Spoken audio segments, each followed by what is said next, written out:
In this video, you will find out what were released in Ebmbook Pro version 2.0.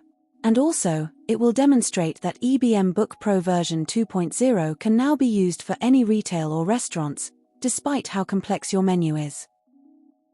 Visit the ebmbook.com website. On the website, click the Download App button or click on Download Guide button at the top. From the download page, click the relevant version. Usually, for Windows computers, use Windows 64-bit. However, some older computers support 32-bit only.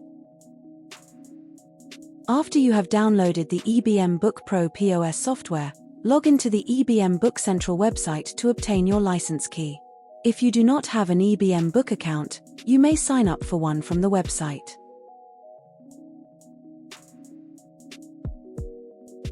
Once the POS software has been installed, you will see the Setup POS Terminal screen.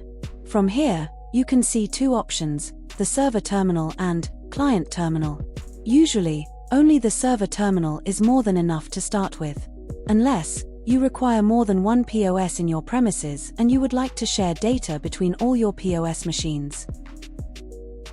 If you have installed the Server Terminal already and need the Client Terminal too, then use the Server Terminal's IP address located at the bottom next to the Help button.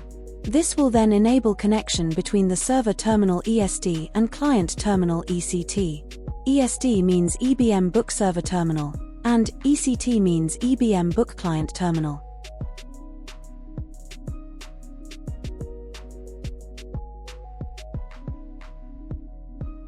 The default Ebmbook pin is 1111, unless it has been changed already.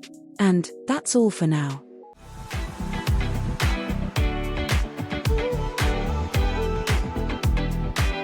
Thanks for watching. Please check other videos to discover more features of the Ebmbook Pro 2.0. And please don't forget to like and subscribe to our channel.